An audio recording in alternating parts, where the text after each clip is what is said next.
ನಮಸ್ಕಾರ ವೀಕ್ಷಕರೇ. ಇವತ್ತಿನ ದಿನ ನಾವು ಇನ್ನೊಂದು ವೈಲ್ಡ್ ಎಡಿಬಲ್ ಫ್ರೂಟ್ಸ್ ಬಗ್ಗೆ ತಿಳ್ಕೊಳ್ಳೋಣ. ಅದು ಯಾವುದಪ್ಪ ಅಂತಂದರೆ ತೊಂಡೆ ಅಂತ. ಸೊ ನಿಮ್ಗೆಲ್ಲರಿಗೂ ಸರ್ವೇ ಸಾಮಾನ್ಯವಾಗಿ ತೊಂಡೆ ಬಗ್ಗೆ ಇನ್ಫಾರ್ಮೇಷನ್ ಇರುತ್ತೆ. ನಮ್ಮ ಭಾಗದಲ್ಲಿ ಏನು ಅಂತಂದರೆ, ನಮ್ಮ ಭಾಗದಲ್ಲಿ ಸಿಗ್ತಕ್ಕಂಥ ಒಂದು ತೊಂಡೆ ಏನಿದೆಯಲ್ಲ, ಅದು ವೈಲ್ಡ್ ವೆರೈಟಿ.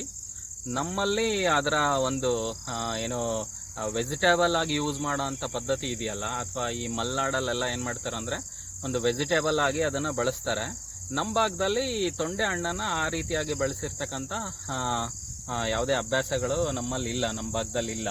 ನಮ್ಮ ಭಾಗದಲ್ಲಿ ಅದನ್ನು ಆ್ಯಸ್ ಎ ಫ್ರೂಟ್ ಆಗಿ ಬಳಸಿದ್ದೀವಿ ಅಷ್ಟೇ. ಚಿಕ್ಕವರಿದ್ದಾಗೆಲ್ಲ ಅದನ್ನು ತೊಂಡೆ ಹಣ್ಣೆಲ್ಲ ತಿಂತಾ ಇದ್ವಿ. ಬಟ್ ಮಲೆನಾಡಿನ ಥರ ನಾವು ತೊಂಡೆ ಹಣ್ಣನ್ನು ಈ ಭಾಗದಲ್ಲಿ ಅಂದರೆ ಬಯಲುಸೀಮೆ ಭಾಗಗಳಲ್ಲಿ ಬಳಸ್ತಕ್ಕಂಥದ್ದು, ಅಂದರೆ ವೆಜಿಟೇಬಲ್ ಆಗಿ ಬಳಸಿರೋ ಅಂಥದ್ದು, ಪಲ್ಯಗೆ ಅಥವಾ ಆಹಾರಕ್ಕೋಸ್ಕರ ಬಳಸಿರೋ ಅಂಥ ಪದ್ಧತಿ ಇಲ್ಲ. ಸೊ ಹಾಗಾಗಿ ವೈಲ್ಡ್ ವೆರೈಟಿ ಇದೆ. ಮತ್ತು ಆಮೇಲೆ ಆ ಭಾಗದ ಒಂದು ತೊಂಡೆಗೂ ನಮ್ಮ ಭಾಗದ ತೊಂಡೆಗೂ ವ್ಯತ್ಯಾಸ ಇದೆ. ಸೊ ಹಾಗಾಗಿ ವೈಲ್ಡ್ ವೆರೈಟಿ ಈ ವಿಡಿಯೋದಲ್ಲಿ ನಾವು ಏನು ತೋರಿಸೋದಕ್ಕೆ ಇದು ಮಾಡ್ತಾ ಇದ್ದೀವಿ ಅಂತಂದರೆ, ಸೊ ವೈಲ್ಡ್ ವೆರೈಟಿ ಆಫ್ ಕಾಕ್ಸೀನಿಯಾ ಅಂದರೆ ತೊಂಡೆ ಹಣ್ಣು, ಪ್ರಾಕೃತಿಕವಾಗಿ ವೈಲ್ಡ್ ಆಗಿರ್ತಕ್ಕಂಥ ತೊಂಡೆ ಹಣ್ಣನ್ನು ನೋಡೋಣ ಬನ್ನಿ. ಈಗ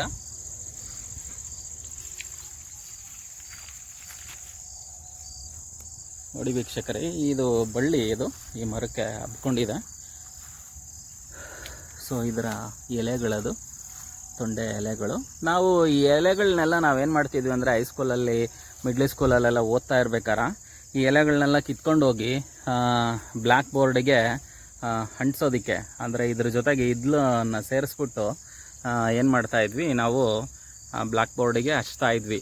ಇದ್ಲೂ ಇದ್ರ ಸೊಪ್ಪು ಎಲ್ಲ ರುಬ್ಬಿ ಬ್ಲ್ಯಾಕ್ ಬೋರ್ಡಿಗೆ ಹಚ್ತಾ ಇದ್ವಿ. ಸೊ ಇದು ರೋಳೆ ಇರುತ್ತಲ್ಲ, ಹಾಗಾಗಿ ಬ್ಲ್ಯಾಕ್ ಬೋರ್ಡ್ನ ಒಂದು ಕ್ವಾಲಿಟಿ ಇನ್ಕ್ರೀಸ್ ಆಗ್ತಾಯಿತ್ತು. ಸೊ ಆ ಪರ್ಪಸ್ಸಿಗೆ ಬಳಸ್ತಾ ಇದ್ವಿ. ಸೊ ಇಲ್ಲಿ ನೋಡ್ತಾ ಇದ್ರಲ್ಲ ಈ ವಿಡಿಯೋದಲ್ಲಿ, ಸೊ ಇದು ನಮ್ಮ ಭಾಗದ ತೊಂಡೆ ಹಣ್ಣಿನ ಒಂದು ಪ್ಯಾಟ್ರನ್. ಅಂದರೆ ಈ ರೀತಿಯಾಗಿ ತೊಂಡೆ ಹಣ್ಣು ಇರುತ್ತೆ. ಸೊ ತೊಂಡೆ ಹಣ್ಣು ಫುಲ್ಲು ರೆಡ್ ಆಗಿರುತ್ತೆ. ಇದನ್ನು ಇಟ್ಸ್ ಎ ಎಡಿಬಲ್. ಇದು ತುಂಬ ಚೆನ್ನಾಗಿರುತ್ತೆ ತಿನ್ನೋದಕ್ಕೂ. ಇದು ಒಂದು ವೈಲ್ಡ್ ಎಡಿಬಲ್ ಫ್ರೂಟ್ ಇದು, ಓಕೆನಾ. ಇದನ್ನು ನಾವು ಚಿಕ್ಕವರಿದ್ದಾಗೆಲ್ಲ ತಿಂತಾ ಇದ್ವಿ. ಇಲ್ಲಿ ಕಾಣಿಸ್ತಾ ಇದ್ದಲ್ಲ, ಈಗ ನೋಡ್ತಾ ಇದ್ದಾರಲ್ಲ ವೀಕ್ಷಕರೇ, ಸೊ ಇದು ತೊಂಡೆ ಹಣ್ಣು. ಸೊ ಇದನ್ನು ನಾವು ಸೈಂಟಿಫಿಕ್ಕಾಗಿ ಕಾಕ್ಸೀನಿಯಾ ಗ್ರ್ಯಾಂಡಿಸ್ ಅಂತ ಕರೀತಾರೆ. ಕುಕುರ್ಬಿಟೇಸಿ ಅಂತ ಒಂದು ಫ್ಯಾಮಿಲಿಗೆ ಸೇರಿರ್ತಕ್ಕಂಥ ಒಂದು ಸಸ್ಯ ಇದು.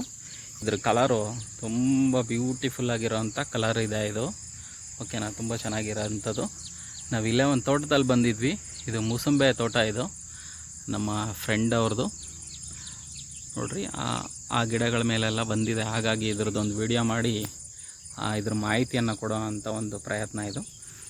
ಇದು ವೆರಿ ಬ್ಯೂಟಿಫುಲ್ ಆಗಿರತಕ್ಕಂಥ ಒಂದು ಫ್ರೂಟು. ಸೊ ಕಾಕ್ಸೀನಿಯಾ ಗ್ರ್ಯಾಂಡಿಸ್. ಈಗ ನಾವು ಇದ್ರದ್ದು ಉಪಯೋಗ ನೋಡ್ತಾ ಹೋಗೋಣ. ಇದ್ರದ್ದು ಮೇನ್ ಯೂಸಸ್ ಬಂದು ಏನಪ್ಪ ಅಂತಂದರೆ, ಡಯಾಬಿಟಿಸ್ಗೆ ಇದನ್ನು ಬಳಸ್ತಾರೆ. ಸೊ ಈ ಕಾಕ್ಸೀನಿಯಾ ಅಥವಾ ಈ ತೊಂಡೆ ಜಾತಿನಲ್ಲಿರ್ತಕ್ಕಂಥ ಕೆಲವು ಸಸ್ಯಗಳು ಏನಿದಾವಲ್ಲ, ಅವಕ್ಕೆಲ್ಲ ಒಂದು ಕ್ಯಾರೆಕ್ಟರ್ ಏನಿದೆ ಅಂತಂದರೆ ಆ್ಯಂಟಿ ಡಯಾಬಿಟಿಕ್ ಪ್ರಾಪರ್ಟಿ ಇರುತ್ತೆ. ನೋಡ್ರಿ, ಇದನ್ನು ಕೇಳೋಣ ತಿನ್ನೋದಕ್ಕೆ. ಈ ಥರ ಇರುತ್ತೆ, ರೆಡ್ಡಾಗಿ ವೆರಿ ಬ್ಯೂಟಿಫುಲ್ಲಾಗಿ ಬಂದಿದೆ. ಬಟ್ ಸೈಜು ಇನ್ನೂ ಚಿಕ್ಕದಾಗಿದೆ. ಇದು ಇನ್ನು ಸ್ವಲ್ಪ ರೊಬೋಸ್ಟಾಗಿ ಬರುತ್ತೆ, ಇನ್ನು ಸ್ವಲ್ಪ ಉದ್ದ ಬರುತ್ತೆ ಇದು. ನೋಡ್ರಿ, ಸಚ್ ಎ ಬ್ಯೂಟಿಫುಲ್ ವಂಡರ್ಫುಲ್ಲಾಗಿ ಬಂದಿರತಕ್ಕಂಥದ್ದು, ಓಕೆನ್ರಾ. ಸೊ ಇದು ಆ್ಯಂಟಿ ಡಯಾಬಿಟಿಕ್ ಆಗಿ ಯೂಸ್ ಮಾಡ್ತಾರೆ. ಮತ್ತು ಆಮೇಲೆ it is also used for the well digestion ಪರ್ಪಸ್ಗೂ ಇದು ತುಂಬ ಯೂಸಸ್ ಆಗುತ್ತೆ. ಮತ್ತು ಆಮೇಲೆ ವೈಲ್ಡ್ ನ್ಯೂಟ್ರಿಷನ್ಸ್ ಆಗಿರೋದ್ರಿಂದ ಸೊ ಇನ್ನೂ ಹಲವು ಉಪಯೋಗಗಳಿದ್ದಾವೆ. ಸೊ ಆ್ಯಂಟಿ ಇನ್ಫ್ಲಮೇಟ್ರಿ ಆಗಿ, ಆ್ಯಂಟಿ ಡಯಾಬಿಟಿಕ್ ಆಗಿ, ಆ್ಯಂಟಿ ಕ್ಯಾನ್ಸರಸ್ ಪ್ರಾಪರ್ಟಿ ಇದೆ. ಸೊ ಇದ್ರ ಮೇಲೆ ನಮಗೆ ಗೊತ್ತಿರತಕ್ಕಂಥವ್ರೊಬ್ಬರು ವರ್ಕ್ ಮಾಡಿದ್ದಾರೆ ಆ್ಯಂಟಿ ಕ್ಯಾನ್ಸರ್ ಆಗಿ. ಸೊ ಆ್ಯಂಟಿ ಕ್ಯಾನ್ಸರಸ್ ಪ್ರಾಪರ್ಟಿ ಇದೆ ಇದರಲ್ಲಿ, ಓಕೆನ್ರಾ. ಸೊ ಈ ರೀತಿಯಾಗಿ ನಮ್ಮ ಸೈಡಲ್ಲಿ ಈ ತೊಂಡೆ ಹಣ್ಣು ಅಂಥದ್ದು ಸಿಗುತ್ತೆ. ಸೊ ಇದನ್ನು ನಾವೆಲ್ಲನೂ ಯೂಸ್ ಮಾಡ್ತೀವಿ. ಧನ್ಯವಾದಗಳು ವೀಕ್ಷಕರೇ.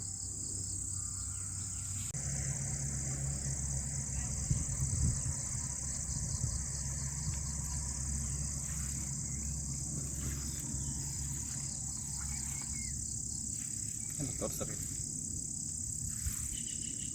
ನೋಡಿ, ಒಳಗಡೆನೂ ಈ ರೀತಿಯಾಗಿ ವೆರಿ ಬ್ಯೂಟಿಫುಲ್ ಆಗಿದೆ.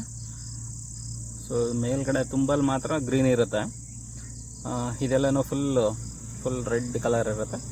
Very good for the edible.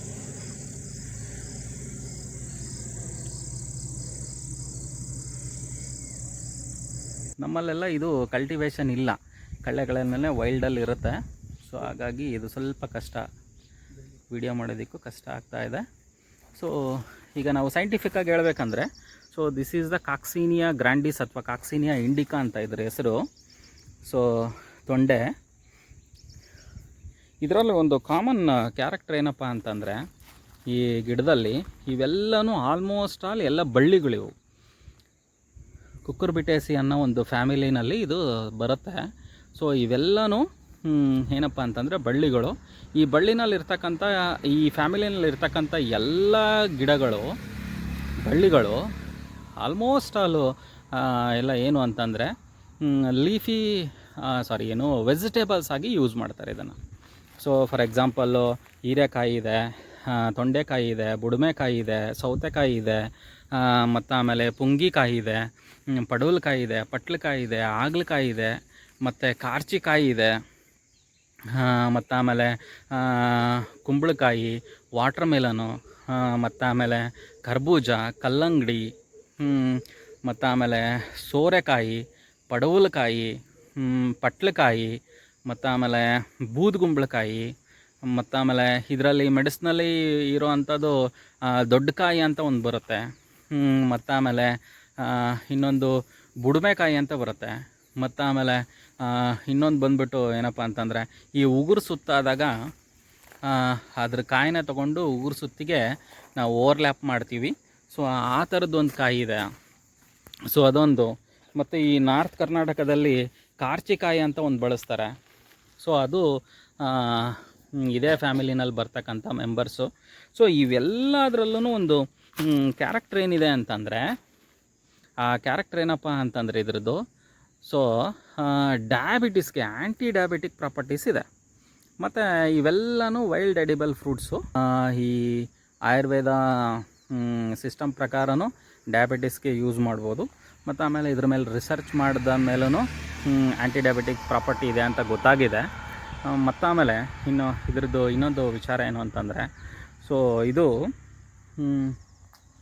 Scientifically, so ಈ ಫ್ಲವರ್ ಬಂದು ಏನಾಗಿರುತ್ತಂದರೆ, ಹೆಣ್ಣು ಫ್ಲವರು ಮತ್ತು ಗಂಡು ಫ್ಲವರು, ಅಂದರೆ male flower and female flower separate ಇರ್ತದೆ. ಸಮ್ಟೈಮ್ಸು ಎರಡು ಫ್ಲವರೂ ಒಂದೇ ಗಿಡದಲ್ಲಿರುತ್ತೆ. ಸಮ್ಟೈಮ್ಸು ಮೇಲ್ ಫ್ಲವರ್ ಅಥವಾ ಮೇಲ್ ಪ್ಲ್ಯಾಂಟ್ ಅಂತಲೇ ಬೇರೆ ಇರುತ್ತೆ, ಫೀಮೇಲ್ ಪ್ಲ್ಯಾಂಟ್ ಅಂತಲೇ ಬೇರೆ ಇರುತ್ತೆ. ನಮಗೆ ಭಾಳ ನೀಟಾಗಿ ಗೊತ್ತಾಗುತ್ತೆ, ಕೆಳಗಡೆಗೆ ಗೈನೀಷಮ್ ಇದೆ, ಅಂದರೆ ಸಣ್ಣ ಕಾಯಿ, ಎಳೆ ಕಾಯಿ ಅಂತ ಏನಂತೀವಲ್ಲ, ಅದು ಕೆಳಗಡೆ ಇರುತ್ತೆ. ಆ ಕಾಯಿನ ಮುಂಭಾಗದಲ್ಲಿ, ಅಂದರೆ ಓವರಿಯ ಮೇಲ್ಭಾಗದಲ್ಲಿ ಫ್ಲವರು ಮತ್ತು ಫ್ಲವರಿನ ಎಲ್ಲ ಪಾರ್ಟ್ಗಳೂ ನಾವು ಕಾಣ್ಬೋದು. ಅಂದರೆ ಓವರಿ ಇನ್ಸೈಡಲ್ಲಿ ಮರ್ಜ್ ಆಗಿರುತ್ತೆ. ಸೊ ಹಾಗಾಗಿ ಅಂಥ ಫ್ಲವರ್ಸನ್ನು ನಾವು ಏನಂತ ಕರಿತೀವಿ, ಹೆಪಿಗೈನಸ್ ಫ್ಲವರ್ಸ್ ಅಂತ. ಹೆಪಿ ಅಂತಂದರೆ ಮೇಲ್ಗಡೆ ಅಂತ, ಗೈನಸ್ ಅಂದರೆ ಗೈನೀಷಿಯಮ್ ಅಂತ. ಗೈನೀಷಿಯಮ್ನ ಮೇಲ್ಗಡೆಗೆ ಫ್ಲವರಿನ ಎಲ್ಲ ಪಾರ್ಟ್ಸೂ ಬೆಳೆದಿರುತ್ತೆ. ಸೊ ಹಂಗಾಗಿ ಅದನ್ನು ನಾವು ಹೆಪಿಗೈನಸ್ ಫ್ಲವರ್ ಅಂತ ಕರಿತೀವಿ. ಓಕೆನಾ. ಇದು ಈ ಫ್ಲವರಿನ ಅಥವಾ ಈ ಒಂದು ಕುಟುಂಬ, ಕುಕ್ಕುರ್ಬಿಟೇಸಿ ಅನ್ನೋ ಒಂದು ಕುಟುಂಬದ ಒಂದು ವಿಶೇಷ ಕ್ಯಾರೆಕ್ಟರ್ಸು. ಸೊ ಹಣ್ಣನ್ನು ನೋಡಿರಿ, ಅದೇನು ಡ್ಯಾಮೇಜ್ ಆಗಿಲ್ಲ ಅಂತಂದರೆ, ಸೊ ಅದು ಚೆನ್ನಾಗಿತ್ತು, ನೀಟಾಗಿ ಫ್ರೆಶ್ ಆಗಿತ್ತು ಅಂದರೆ ಒನ್ ಟೈಮ್ ವಾಶ್ ಮಾಡಿ ಅದನ್ನು ತಿನ್ನಿರಿ, ತುಂಬ ರುಚಿಕರ ಪ್ರಾಕ್ಟೀಸ್ ಮಾಡಿರಿ, ಏನು ತೊಂದರೆ ಇಲ್ಲ. ಇದಿಷ್ಟು ಒಂದು ವೈಲ್ಡ್ ಎಡಿಬಲ್ ಫ್ರೂಟ್ಸಿನ ಒಂದು ತೊಂಡೆಕಾಯಿಯ ಒಂದು ಮಾಹಿತಿ ಇದು.